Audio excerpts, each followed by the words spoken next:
एकादशी क्यों इतनी महत्वपूर्ण है? यही सवाल अर्जुन ने भी श्री कृष्ण से पूछा था। तब श्री कृष्ण ने कहा, हे कुंती पुत्र, एक समय की बात है, एक मूर नाम का राक्षस था। उसने देवताओं को बहुत परेशान कर दिया था, उनको उनके लोकों से निकाल दिया और उनके हिस्से का काम भी स्वयं करने लगा था। तब देवता बहुत परेशान हो गए और जैसा मैंने पहली वीडियो में बताया था कि जब भी देवता परेशान होते हैं तो वो कहाँ जाते हैं, या तो महादेव के पास या फिर नारायण के पास। इस बार देवता गए नारायण के पास मदद मांगने के लिए। तब नारायण के नेतृत्व में सभी देवताओं ने 1000 वर्षों तक बाहुयुद्ध करा, लेकिन फिर भी मूर का कुछ नहीं हो पा रहा था। अब नारायण की लीला तो नारायण ही जाने। वो युद्ध भूमि छोड़कर बद्रिका आश्रम की एक गुफा में योग करने चले गए।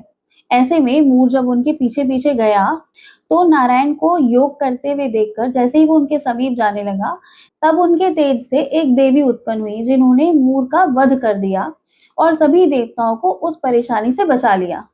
यही है देवी एकादशी, जो उस पक्ष के 11वें दिन विष्णु भगवान के तेज से उत्पन्न हुई, इसीलिए उनका नाम पड़ा उत्पन्ना एकादशी। एकादशी देवी की महिमा बताते हुए नारायण कहते हैं कि जैसे एकादशी देवी मेरी रक्षा के लिए तत्पर हुई थी, ऐसे ही कलयुग में जो भी एकादशी देवी को स्मरण करेगा, उनका व्रत करेगा, उसकी रक्षा के लिए मैं तत्पर रहूंगा।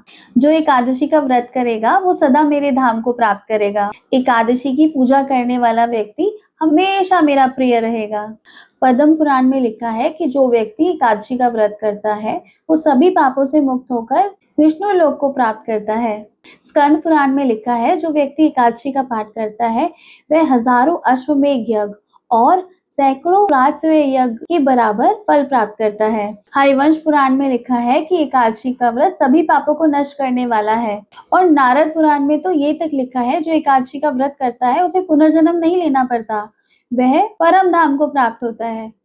इसीलिए इस 15 नवंबर को ये 3 काम जरूर करें। एक तो व्रत जरूर रखें, विष्णु भगवान पर तुलसी पत्र चढ़ाएं और हरि का नाम लें।